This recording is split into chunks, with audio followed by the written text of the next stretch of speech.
नमस्कार, मैं हूं अशोक श्रीवास्तव और आप देख रहे हैं जानने का हक। देश ही नहीं बल्कि इन दिनों पूरी दुनिया भर में रमजान का महीना मनाया जा रहा है और रमजान कहते हैं कि सबसे पवित्र महीना होता है। और जब रमजान शुरू होते हैं तो उसके बाद इंतजार सबको ईद का होता है। कहते हैं कि ईद जो है वो खुशियां लेकर आती है, खुशियों की सौगात लेकर आती है।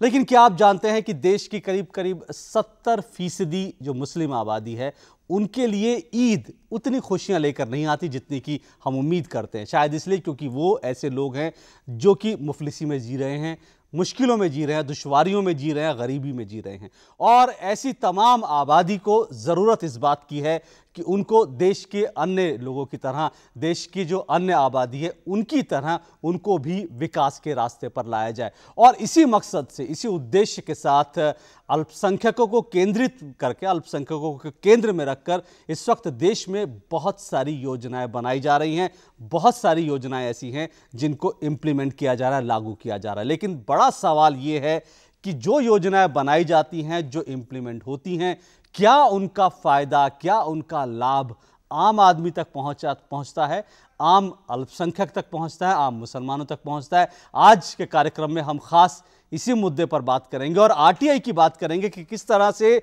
आरटीआई यानी सूचना का अधिकार, जिन लोगों तक उनका हिस्सा, उनका हक नहीं पहुंच रहा है, उनके लिए आरटीआई किस तरह से उनकी आवाज बन रहा है और कैसे आरटीआई का फायदा उठाकर आप अपने हिस्से की, अपने हक की लड़ाई लड़ सकते हैं। आज हम इन्हीं मसलों पर खास तौर से बात करेंगे और इन सब पे बातचीत करने के लिए हमारे साथ स्टूडियो में मौजूद हैं वजाहत हबीबुल्लाह साहब। बहुत बहुत शुक्रिया वजाहत हबीबुल्लाह साहब आपका इस कार्यक्रम में एक बार फिर आने के लिए। वजाहत हबीबुल्लाह साहब राष्ट्रीय अल्पसंख्यक आयोग के अध्यक्ष हैं और देश के पूर्व मुख्य सूचना आयुक्त रह चुके हैं। बहुत बहुत शुक्रिया आपका। धन्यवाद।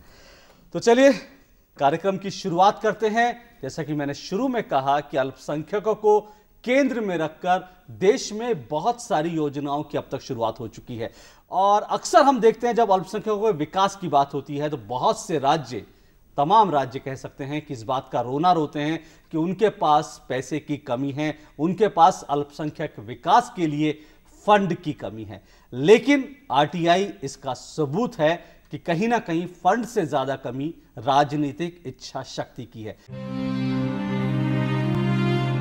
गरीबी के आंकड़ों को लेकर देश भर में एक बहस छिड़ी हुई है। शहरों में हर रोज 33 रुपए से ज्यादा और गांवों में 27 रुपए से ज्यादा खर्च करने वाला योजना आयोग का कहना है कि गरीब नहीं है। आयोग ने ये तर्क दिया ही था कि किसी ने मुंबई में 12 रुपए में और किसी ने दिल्ली में 5 रुपए में भरपेट खाना मुहैया कराने का दावा करके गरीबों के जख्मों पर जैसे नमक छिड़क दिया। इन आंकड़ों की असलियत पर बहस के बीच एक और मुद्दा है जिसे दरकिनार नहीं किया जाना चाहिए और वो है गरीब अल्पसंख्यकों का मसला। योजना आयोग का मानना है कि अल्पसंख्यकों, खासकर मुसलमानों में गरीबी सबसे ज्यादा है। देश की करीब 34% मुस्लिम आबादी गरीब है। कई स्टेट्स नहीं कर रहे हैं, जैसे गुजरात ने तो यहाँ तक कहा कि हम माइनॉरिटीज़ के बच्चों को हम नहीं चाहते हैं कि उनके स्कॉलरशिप हो, तो उनका जो हिस्सा था वो उन्होंने कंट्रीब्यूट नहीं किया। तो वो सेंटर स्टेट के भी प्रॉब्लम्स हैं, पर इसका जो नेट रिज़ल्ट ये है कि जितनी बड़ी समस्या स्ट्रक्चर कमेटी ने देश के सामने रखी उसकी तुलना में जो एक्शन है वो बहुत सीमित रहा है और उस सीमित एक्शन का भी क्रियान्वयन और भी सीमित रहा है। ये एक सच्चाई है। केंद्र सरकार से विशेषज्ञों की नाराजगी अगर इस बात को लेकर है कि सच्चर कमेटी की सिफारिशें सही तरीके से लागू नहीं की गई, तो राज्य सरकारें दरअसल अल्पसंख्यक विकास के लिए केंद्र से मिलने वाला पैसा पूरी तरह से खर्च ही नहीं कर रही है।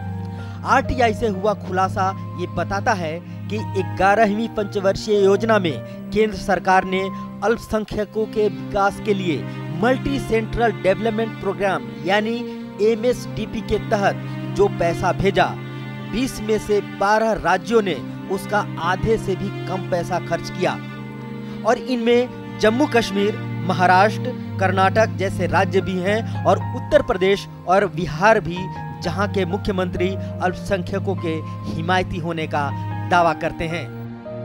विकास के मुद्दों में सबसे कम है। और राजनेता यही समझते हैं, और उसमें मुस्लिम राजनेता भी शामिल हैं और राजनीतिक दल भी समझते हैं कि हम लोग इन मुद्दों को जीवित रखें कि कहाँ मस्जिद होगा, मंदिर होगा, उस तरह के मुद्दों को हम हाईलाइट करेंगे।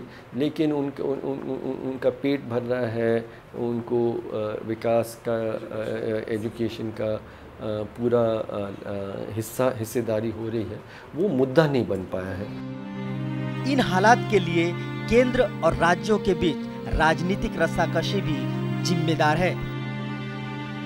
देश में हमारे नेताओं ने बहुत ज़्यादा ध्यान पहले को ही दिया है, जो आइडेंटिटी से रिलेटेड इश्यूज़ हैं। तो आपका ये धर्मस्थल या मस्जिद, या अभी भी जो लड़ाई चल रही है कि एक मस्जिद का दीवार गिरा तो सब लोग आ जाएंगे, लेकिन उतना आक्रोश क्यों नहीं होता है कि बच्चों को स्कॉलरशिप वक्त पे नहीं मिल रहा है, या हमारे बस्तियों में बुनियादी सुविधाएं नहीं हैं। तो सांप्रदायिक दंगों की भी स्थिति में जो बायस दिखता है, उसके संबंध में भी संगठन कम है माइनॉरिटीज़ का।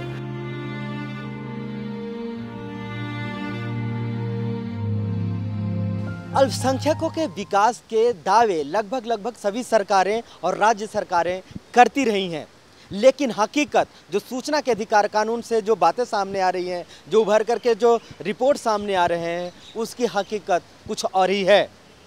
केंद्र सरकार से जो जारी होता है पैसा अल्पसंख्यकों के विकास के लिए, उसका लगभग सिर्फ 40% ही पैसे खर्च होते हैं, बाकी के पैसे केंद्र सरकार को वापस कर दिए जाते हैं। इसकी क्या वजह है? क्या मान लें कि लाल फीताशाही या अधिकारियों की लापरवाही इसमें आड़े आ रही है? दिल्ली से विनोद कुमार चौधरी, डीडी न्यूज़। तो ये हमारी रिपोर्ट थी। वजह साहब, जो आंकड़े आरटीआई से आए वो कहते हैं कि 20 में से 12 राज्यों ने आधा पैसा भी अल्पसंख्यक विकास के लिए जो अलॉट हुआ वो खर्च नहीं किया, आधा पैसा भी खर्च नहीं किया। कैसे देखते हैं आप इसको? नहीं, इसके बारे में तो हमारे आयोग को पूरी तरह से जानकारी है कि एक तो पैसों की कमी रही है, जो पैसे दिए गए हैं वो पूरी तरह से खर्च नहीं हुए। एक कार्यक्रम है, एक योजना है जो कि काफ़ी सफल हुई है, वो स्कॉलरशिप्स की। किंतु उसके अतिरिक्त जो बहुत सारी योजनाएं हैं, जैसे आपने कहा कि सरकार ने, केंद्रीय सरकार ने ख़ास तौर से बहुत सारी ऐसी योजनाएं जारी की जिससे अल्पसंख्यकों को फ़ायदा पहुंच सके और जो गरीबी रेखा है उससे ऊपर उठाने की कोशिश हो सके, और वह अभी तक पूरी तरह से सफलता से लागू नहीं की गई हैं। लेकिन ये केवल ये बात नहीं है कि जो पैसे दिए गए हैं वो पूरी तरह से खर्च नहीं हुए। वो खर्च जो हुए भी हैं वो बहुत सारा हमारे पास ऐसे मिसाल हैं, और इस पर स्टडीज़ भी हुए हैं। हर्ष मंदिर की इक्विटी स्टडीज़ है, एक इदारा, उन्होंने इस पर स्टडीज़ किया, पाया है कि जो पैसे खर्च हुए भी हैं वह उनका फ़ायदा अल्पसंख्यकों को नहीं पहुंचा। क्यों नहीं मिला? और क्या उसमें करप्शन था या फिर क्या? नहीं, वजह ये है कि ये जो योजनाएं हैं, ये तो जैसे आपने कहा ये राज्य सरकार पे लागू करने की जिम्मेदारी राज्य सरकार पे है। वो जो मल्टी सेक्टर डेवलपमेंट प्रोग्राम है जिसमें पैसे दिए गए ख़ास तौर से विशेष तौर पे अल्पसंख्यकों के लिए योजना बनाने के लिए, तालीम के लिए, सेहत के लिए, बाकी चीज़ों के लिए, वह खर्च तो कई राज्यों में हुए, लेकिन उन जगहों पे नहीं हुए जहां अल्पसंख्यकों की आबादी थी, ताकि उसका फ़ायदा फिर पहुंचा रही। अच्छा, इसके साथ साथ अल्पसंख्यकों के लिए 15% जो भी ये प्रगति के कार्यक्रम हैं, जैसे NREGA है, इंदिरा आवास योजना है, बहुत सारी ऐसे जो गरीबी हटाओ रेखा के ऊपर उठाने की जो योजनाएं हैं, उनके ऊपर अल्पसंख्यकों के ऊपर खर्च करना लाजमी है। 15 सूत्रीय कार्यक्रम प्रधानमंत्री का जो है अल्पसंख्यकों के लिए, उसके तहत इसकी वजह अक्सर ये पाई गई है, और हमने पाया है, और क्योंकि मैं ये सूचना आयुक्त भी रह चुका हूँ, पाया है कि लोगों को पता नहीं है इसके बारे में, और केवल पता नहीं है, लेकिन ये भी पता नहीं कि इसके बारे में पता कैसे किया जाए। ये जो मल्टी सेक्टर डेवलपमेंट प्लान की बात आई, और जो पैसा अलॉट हुआ वो खर्च नहीं हुआ आधा से ज़्यादा, इसमें क्या आप राजनीतिक इच्छा शक्ति की भी कमी देखते हैं? क्योंकि बहुत से राज्य ऐसे हैं, खास करके अगर हम बात करें कि किसी पॉलिटिकल पार्टी विशेष से जुड़े राज्य हैं, बिहार जैसे राज्य में भी हम देख रहे हैं वहाँ पर भी जो है पूरा पैसा खर्च नहीं हुआ, तो क्या पॉलिटिकल इच्छा शक्ति की कमी?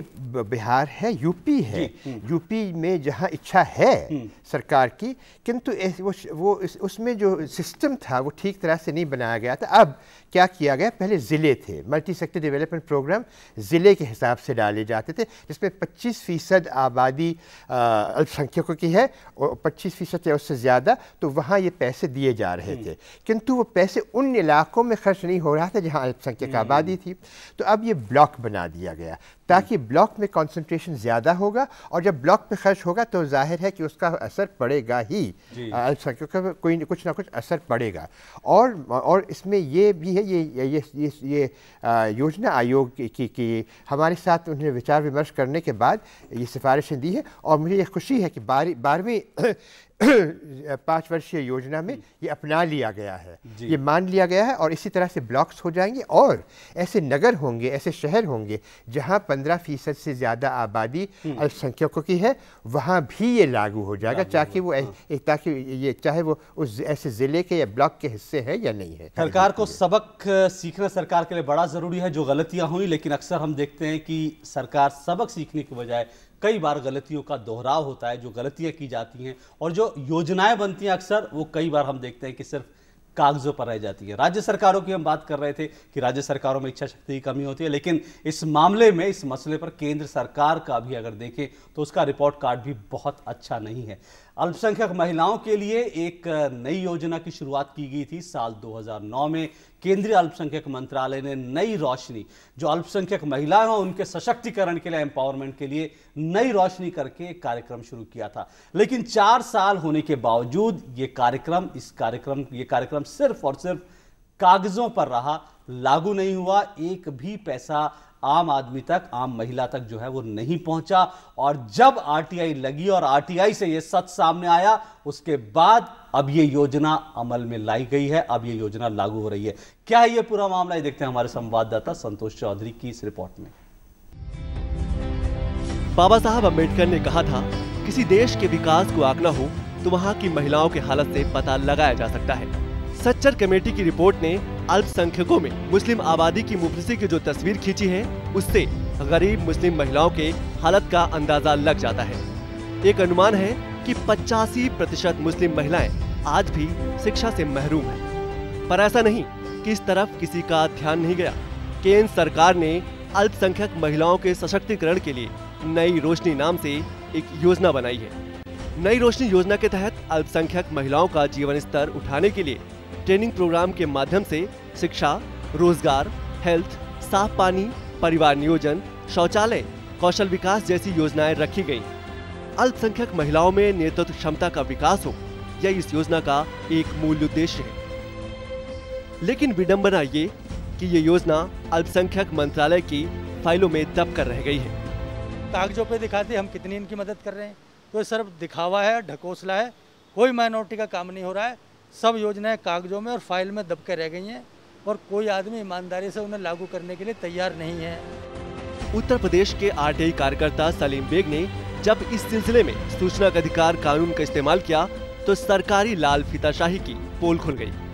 2009 से अब तक भारत सरकार उसमें कोई पैसा जो है खर्च करने के अलावा स्कीम नहीं चला सकी, तो फिर से एक आरटीआई फाइल की गई।